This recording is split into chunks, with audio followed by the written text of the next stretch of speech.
Hey, deserving listeners, 90 Day Fiancé, happily ever after. Let's watch. Al is angry with me because he didn't like how I acted. He felt like I should have handled that situation differently. And he still will not talk to me. So I'm trying to see if I could make him something so that I could break the ice.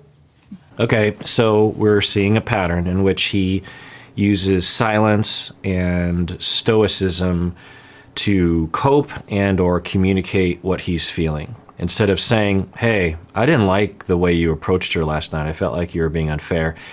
I understand where you're coming from, but I don't know. It just felt like you were a little overreactive, or you assumed the worst or something. I love you. I'm on your side, but we all need to get along. She's the mother of my kids, so I don't know.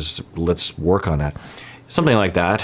But instead, he completely shuts down, silent treatment.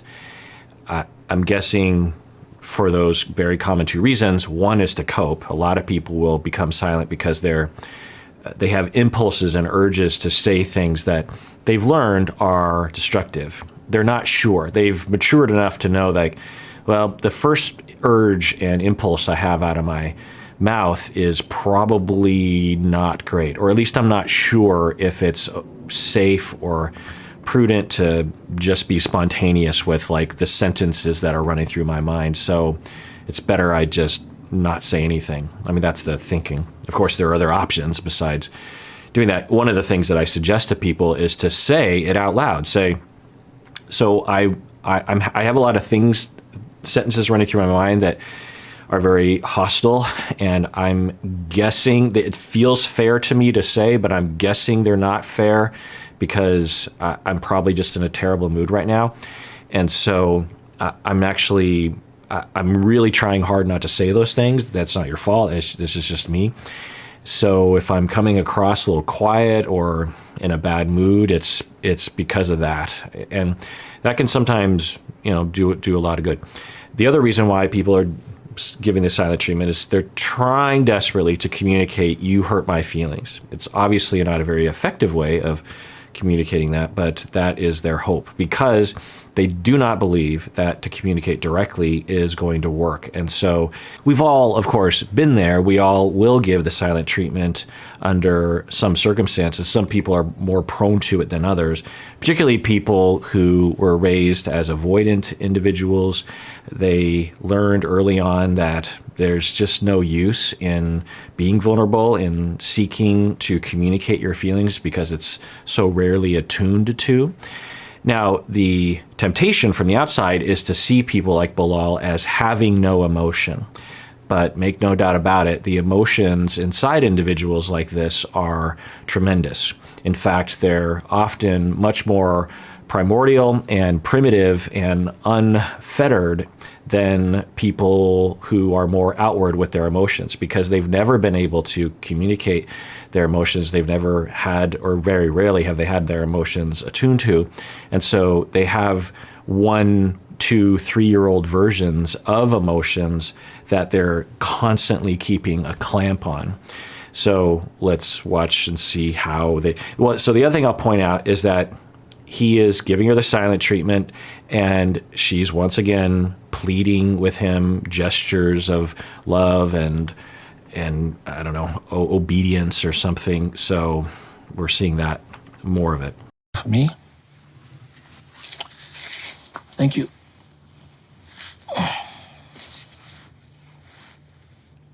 I mean, she's literally serving him in bed as a servant would. Now, maybe the show asked them to do this, who knows?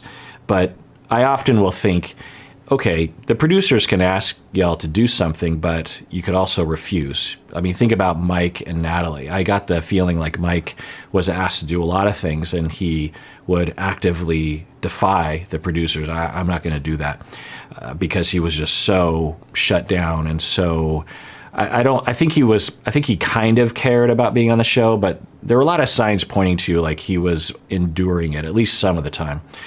So anyway, but just the gesture and the, like, if this conversation goes how I think it's going to go, it's going to trigger me, because if she's like, please love me, I'm so sorry, it's all my fault, and then he's like, well, you've got to grow up, or you've got to change your attitude, or yeah, I mean, you were to blame 100%. And now he's not to blame for the conversation as it went down, because I mean, he could have helped a little bit, but I don't. It was Shaeeda and Shaeeda were really fueling the issue, and mainly she was. Not a lot of people, I think, agree with that, but she was seeing it in a way and phrasing it in a way that I thought was unfair. And Bilal's ex-wife was holding it together for a while, but eventually just lost her temper because she's like, this is some BS right here. Now, she came at Shaeeda with some threats, essentially. Not terrible, but, which I get the trigger, but I would say there's other ways to communicate that you're upset at someone. So she was, I think, being unfair. I think she was phrasing it or seeing it in a way that was exaggerated. She had a reason to complain, but she phrased it as the ex-wife was being aggressive and hostile and mean, and really things that those aren't the words that I would say. So yeah, she's wrong, so to speak. But then, of course, Bilal afterwards gives her the silent treatment, which is at the very least an equal wrong to her. I mean, so if we see a lopsided apology conversation, it's going to bother me. Last night, the car ride was silent because I didn't have much to say. Peace has been thrown out the door. Right. Just classic. So he says, peace has been thrown out the door. Sounds like you have a lot of feelings and things to say. But then he says, on the way home, there just wasn't anything to say. Well, if there was truly nothing to say, that is indicative of a situation where there's no thoughts you have about it. You don't have a reaction. Like when I watch this show and they go to the ring store and they're buying a ring and they're discussing that 9 times out of 10, I literally have nothing to say about that because they're shopping for a ring. It'd be like looking at a show while people shopped for a wedding dress, for example, or for a new couch. Like, well, I probably would have things to say about a new couch. I got opinions on couches. But anyway, so not universal opinions, but personal opinions. But so that would be a situation where you literally have nothing to say. You had a lot to say. You just are, because of those reasons, I think, refraining from saying things. But that's the story they tell themselves in their head, is like, well, there's just nothing to say. The worst case scenario was what happened.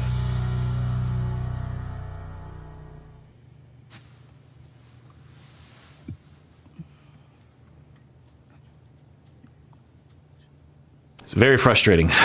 It's already frustrating me that when you are always the one to initiate the conversation, that if you don't start the ball rolling, you'll just remain in silent anger for the rest of your lives.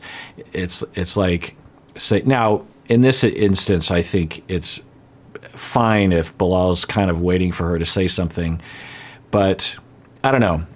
I guess if I were to just take this instance in and of itself in isolation, I think I would say that if I didn't know him, for example, I'd be like, well, he's pretty shook up and he's just being quiet. But given everything that we've seen, I think that really fuels my, judgment of the situation, because this is what he does. The tell-all from last season, we saw that, the rage, the quiet rage that he has.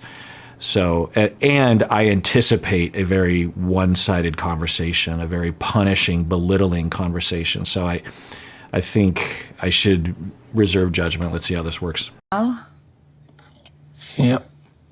we need to talk about what happened. Here's the thing, Shia. You are my wife, but I'll expect best from you. You really disappointed me yesterday. In one sentence, tell me that you are a sexist without saying you're a sexist. I'm disappointed in you I expect, I mean, well, I don't know. If I heard, again, if I heard that sentence in isolation, I wouldn't necessarily know what it meant. But I guess I'm just prejudging him based on all the other patriarchal mode and words and attitude and approaches he has to her. And to just see her, like, if you didn't know better, like you had literally no ability to detect age of people, you would assume she was his daughter and she was 13 being chastised for breaking curfew or something. Like, when she sat down, like, you didn't get her chance to speak. Like, you came with force. That's true. So I will support what he's saying. He is, that was my take. That's not how I would word it, of course. And if I were him, I would soften it a bit and say, like, look, I get where you're coming from.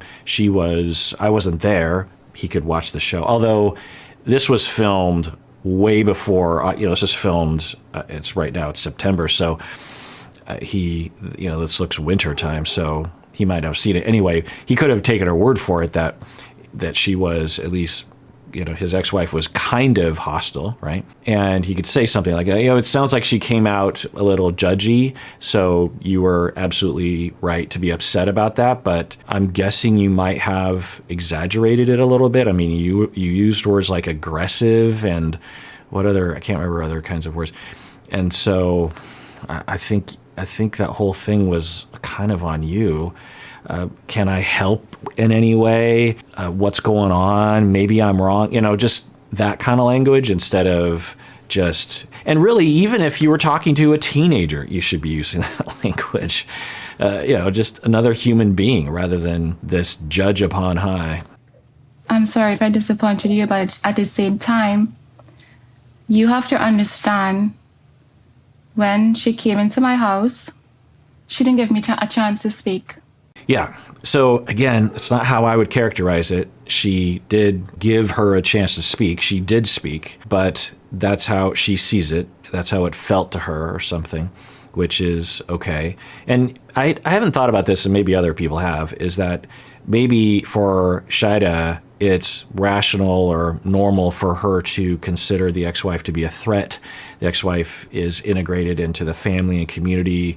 The kids obviously prefer their bio mom way over their new stepmom, I'm guessing. And she feels like she's a threat or something. And that's okay. It's normal. So she blew it out of proportion in her mind in terms of the language. And the ex-wife was being, I think, completely unfair, accusing her of being in it just for the money and the green card or something. It's just like, where in the world is this coming from? Like, come on.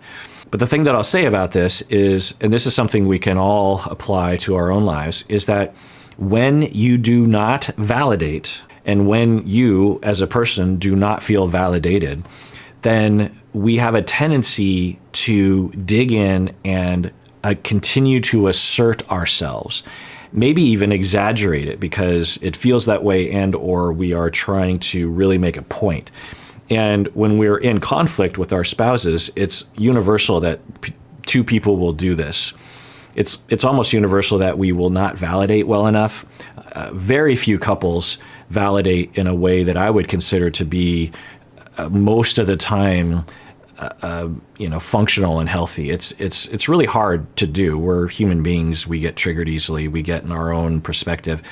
Anyway, so if he had validated her in the way I was role playing earlier, I'm guessing she could have said something like, yeah, maybe I did overreact, but you weren't there, or some kind of, but what happens when you don't validate, because, for example, she could validate, now he's not offering anything to validate, but I'm guessing she could say something like, look, I get that you're disappointed, that word, I get that you're upset at me, I get that you wish it would have gone differently, and it makes sense, you were watching the two of us fight, and it could be argued that I started it, and I get where you're coming from. You validate, because then the person can relax. In graduate school 25 years ago, I actually learned, I don't know if this is really how things work, but it really was a light bulb for me that when police arrive on a scene, and you have someone that might be a suspect, and the police, but it's chaos, and there's a lot of tension there, and the police are trying to question someone,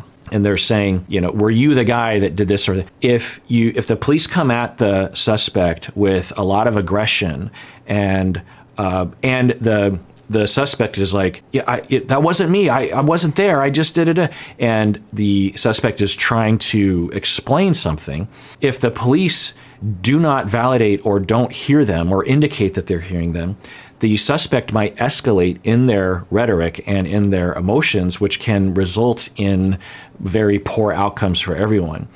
Whereas if, as a police officer, you're like, okay, I'm hearing you. You're saying this happened. Is that right? You're not agreeing with it as a police officer because you don't know, but you're acknowledging that you hear the person, and that brings the person down, and they stop saying what they're repeating over and over and over again, because that's what they're looking for. They're looking for some indication that the other person hears them and understands. You don't have to believe. And so that's sort of a light bulb. It's like, yeah, that's really true.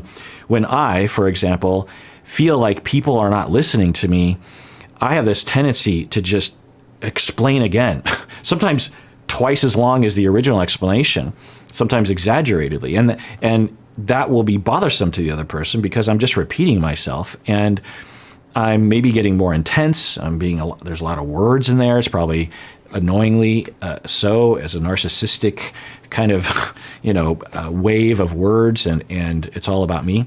And then they might get more upset and continue to not validate. And then I come at it from another angle, start explaining. And when I realize that about myself, I'm like, oh, and it helps me to understand other people. So if they could validate each other, they might be able to put it to rest. She is, continuing an argument, a stance that she has been saying from the beginning, because there's no indication that he hears her. You don't have to, this is what I tell my couples, you don't have to agree, but you can hear someone. You can say, okay, I hear you. You are saying to me that you felt justified in doing that yesterday when we were having that fight. You're telling me that you felt hurt by me, and that's what led to you being angry at me. In the back of your mind, you're thinking, I think you are irrational and overreactive, and your inner father, your dad who abused you is coming out in this moment. You can have all those thoughts, but if you lead with those thoughts, the person will not feel heard. It's not even, it's a little bit validating, but it's just this baseline. Like, it's sort of like in internet communication, or maybe more obviously in radio communication. So when you might hear people when they're communicating over radio, they'll be like, Roger. They'll say Roger, right? Or something. I don't know all the words, but it's only from the movies. And then the other person will say Roger, some sort of indication like, I hear you. Sometimes they'll even be like in airline communication, they will repeat the phrases, da da da da da, and the other person will say, confirm, da da da da da. Because if you don't get that confirmation, then there's a pretty good chance, or at least there's no indication, that the other person didn't hear it. So you keep repeating it. So hopefully, but I don't think it's going to go well. Okay. What I'm trying to get you to understand about the situation, because it has nothing to do with her per se. Because if it's not her today, it'll be somebody else tomorrow, somebody else next week. What I'm trying to get you to understand is that you cannot let other people dictate your behavior. Again, you're lecturing your wife, someone your age. You're acting like you're her therapist, teacher, father. And he is, I think, talking about his principles that he follows, the paradigm that he follows. He values, I would imagine, to never allow other people to dictate your behavior, to never play into other people's hostility, to not give them the satisfaction, or to come out of the interaction having some self-esteem, some self-worth. At the tell-all, for example, there started to be a lot of people, the fellow cast members, attacking him, not harshly, but criticizing him. And he just shut down because I think he follows that principle. And, in theory, it's not a terrible principle to follow, but I think it all is a part of his very robust approach of shutting down, stoicism, silence, control, a judgment, silent judgment, lecturing, superiority. You know, when you come across like you're not affected, part of the effort might be because you're trying to come across like you're superior, you're better than. I'm feeling like all the fingers are pointing this way. Yes, I should want peace. But at the same time, everyone has their limit. Yeah, I was worrying about this before, that at the tell-all, which occurs after this point, that she is reaching a limit and starting to dig in, that all fingers have been pointed at her by mainly Bilal, but also by the ex-wife in that previous conversation, the first conversation we saw, by Bilal's family, and she is starting to dig in and maybe coming out of the gates with some unreasonable unfairness and rigidity. But it's because it's just been months and months of her suffering with no one listening to her. And eventually he might just turn a corner and say, all right, all bets are off. I'm done accommodating. And I know I'm right about a lot of things. And so I'm just going to fight. I'm going to stand my ground.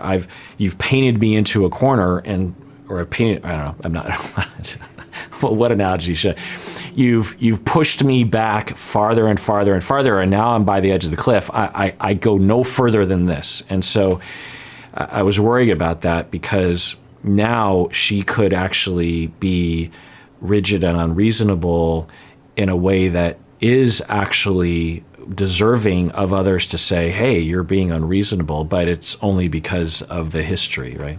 Even the most righteous man would stand here, slapping your face, stinging at the cheek, slapping the face. How many times can you do that? So all I'm saying is, okay, no more slaps in my face. I'm going to draw the line. Right. And if I'm guessing that from this point forward, she continues to do that, and he wasn't being reasonable before when she was very accommodating. So it's just going to get worse and worse. He's going to shut down more and more and more silence, more judgment from afar, more paternalism, more talking down to her. And then we see her at the tell-all, which was last season but filmed after this point, I think. And she seemed pretty demoralized. So I think we're seeing the progression to that point. You have to understand something, babe. I'm dealing with a bully. You focus on a million and one things that are negative. It's not all negative. I wouldn't have married her if she was that way. Oh, God. Yeah, that look so many times that she does that. And he's not wrong, but the rigidity and the focus and the lack of validation, the way he's talking to her, she's like, you don't understand, you're dealing with a bully. And that's not how I saw it. I didn't see it as her bullying her. Now, what's the definition of bullying? But so he's not wrong, but all he has to do is just say, hey, I'm on your side. So I think for him, and this is another tip for y'all, is that who knows about him, but I think a lot of people in his position would think, if I agree with her, it's just going to spin out of control. If I say, yeah, my ex-wife can be aggressive or mean or bully-ish sometimes, if I agree with that, then she'll really fly off the handle. Shaeeda will really go after her and really be aggressive with her. So I have to hold the line. I have to not agree with that. You are wrong. You're wrong about my ex-wife. That is not the way to see it. But it's the opposite often. I mean, it depends on the situation, but I think in this situation, it's the opposite. If you validate her and agree with her, it's like, yeah, she can be pointed and hostile sometimes. I don't know if I'd say bully or aggressive, but I would say that unfair. She was being unfair. She should have been nicer and more polite and more give you the benefit of the doubt, less insulting. He could use words like that. Then I think she would come down and be better able to actually talk to the ex-wife and have it go well. So we can all learn from the mistakes that are happening right now. You have to stand up for me sometimes, I'm your wife. You have to know what side you're on, to be quite honest. You know how important to have peace? Don't let anybody or anything take you away from who you're supposed to be, a dignified Muslima. Again, he's I think exhibiting that principle that he follows very rigidly for himself. I've talked with other avoidant attached individuals who have this idea. It goes back to when they were 1 year old, when they were 18 months old.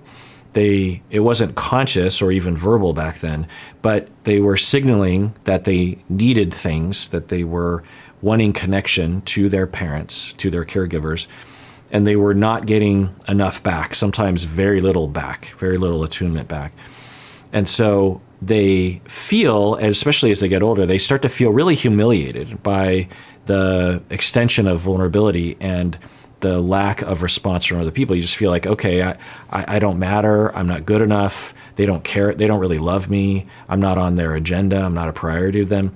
It's humiliating. And so you develop this really firm rule to yourself of never, ever, ever, ever be vulnerable. Never, ever ask for help. Never indicate your emotion. Always come out, well, part of it is actually, that's the way it seems to them that other people are doing, because they're getting a cold shoulder from others. And so they're essentially internalizing what they think is happening, which is stoicism and lack of emotion. It's like, well, clearly these people, I have too much emotion. They have no emotion. So I'm going to strive for that. But I have to really be principled. I have to exhibit a lot of control, a lot of effort, because one, it requires a lot of effort. Two, especially as they're aging through middle school, they will not be able to do that all the time, and they will express themselves. It will go poorly for them for one reason or another, often because they're self-sabotaging. And then they reflect back and they think, oh, that was humiliating. And they're like, oh yeah, I got to really remember. So I'm guessing, I don't know, he's been through a lot of that sort of thing, the way that he talks. I'm trying to rectify the situation so that you and I could have a better relationship. Well, I guess one thing I will say about that statement is the pattern that he will exhibit that seems to utilize religion and the culture as a system of, control is a strong word, but as a way of trying to get her to do what he thinks is best for everyone or something. So it's a tactic. Instead of saying, I guess if you live in that world and that's the way you see the world, then it wouldn't be a weird thing to say. But I don't know. I would wonder if Shaeeda would say, yeah, you know what, when he really wants to get me, when he really wants to humiliate me and put me in my place or control me or tell me that I'm wrong, he will interpret the religion and will declare that I am not following the religion properly. And thus, not only do I have him to answer to, but I have God to answer to. He has told me that not only is he disappointed in me, but God is disappointed in me. And I don't agree necessarily with his interpretation of what God wants of me. This is hard because I don't see myself as doing anything wrong. What is this point right here? Is this blaming her or is this taking acknowledgement for yourself? Just imagine that. We've seen this before. Your partner is crying and they're not being hostile. They're just desperate. And even if they're wrong, even if they're distorted, and the way she's crying, it's not really punitive or manipulative in the way that it looks, right? She's frustrated and alone and sad and hurt, and she's clearly just wanting some validation. You don't have to validate the whole thing, and then he says, what's going on here? What's the purpose here? It's, oh boy, tough to watch. I take full responsibility for my actions. I don't want to be her enemy. I don't want her to think that I hate her. If you want me to be the bigger person, and if you would like me to apologize to her, I will do that. I think she actually should apologize. I think the ex-wife should also apologize. I think Bilal should really apologize, because I don't think he's ever, or did he apologize kind of once last season? Anyway, but if that's all that happens, is once again, she's the one being, pointing the finger at, and she's the one that's wrong, and she's the one that's groveling, and she's the one that's apologizing, she's the one that's admitting that she did something wrong and no one else did anything wrong, then I think we understand why she would become demoralized. Now that we are married, I am expecting Bilal to stand up for me. I also understand how important it is to form peace with the mother of his children, and I don't want it to affect our marriage. The other thing is, do we think that she actually would apologize genuinely, or is she just giving in to pressure and semi-gaslighting? You know, I've always talked about this, that our culture, many are using the word gaslighting not the way that we define it in the clinical literature, which I understand isn't the only definition or the only platform that defines words, but the way that we use it in the clinical world, and I see more and more clinicians using it in a non-clinical way, which I don't know how I feel about it. It just makes me, it's indicative of a larger problem in my field where there are a lot of clinicians who have no idea what they're talking about. I'm just going to say that.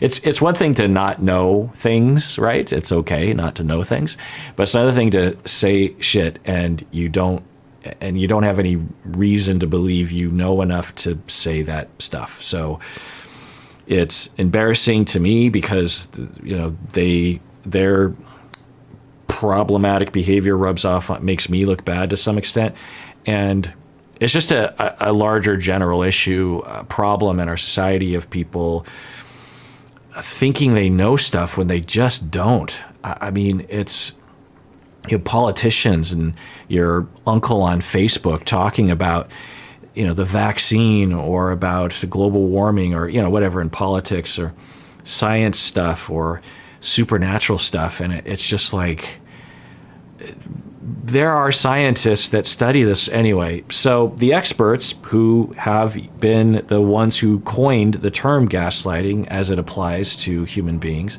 I mean, it goes way back to a movie in the 40s, but in terms of its general usage in our field, which is the way people are using it, they're using it in a psychological sense, is when it's ongoing. Gaslighting is a part of an ongoing abusive relationship. Now, gaslighting can be on purpose by the abusive person, or it can be inadvertent, meaning that the abuser is so distorted, but they're the one in control. They see things in a way that other people don't see it that way, and they constantly assert that, but they believe they're actually teaching the victim something or whatever.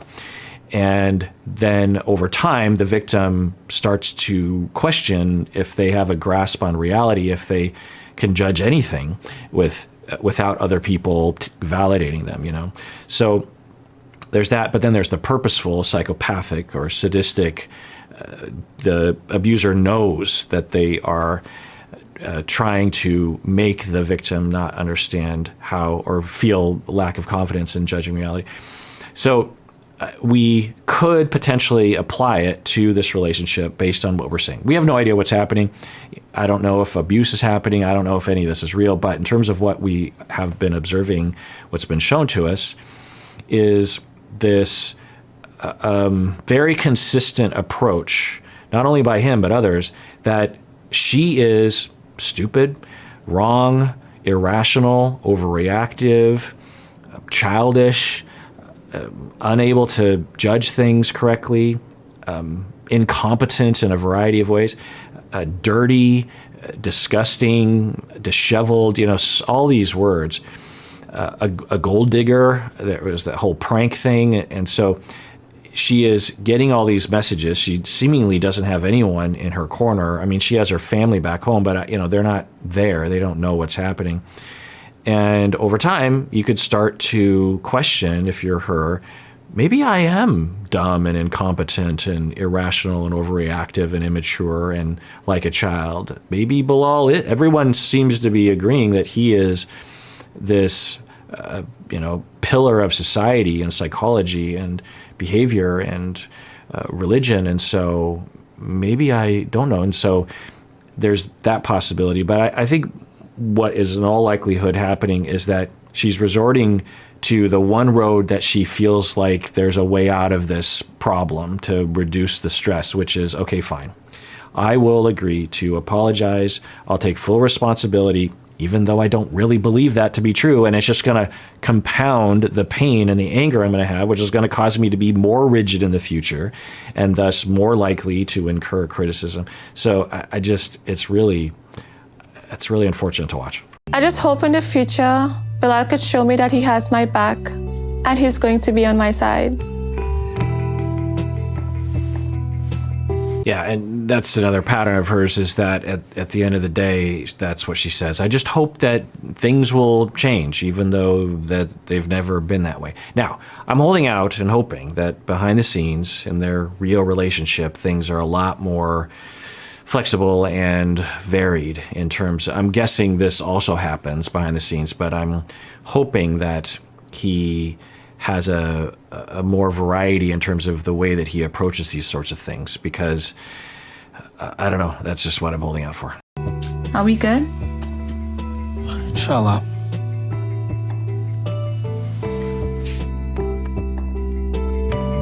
Yeah, it's just, she's the one apologizing, she's the one reaching out, she's the one initiating, she's the one serving, she gives him the breakfast, she hugs him, she apologizes, she takes full responsibility. It's just, I don't know what to say. All right, well, that does it for that episode. Everyone out there, please take care of yourself, because you deserve it, you really, really do.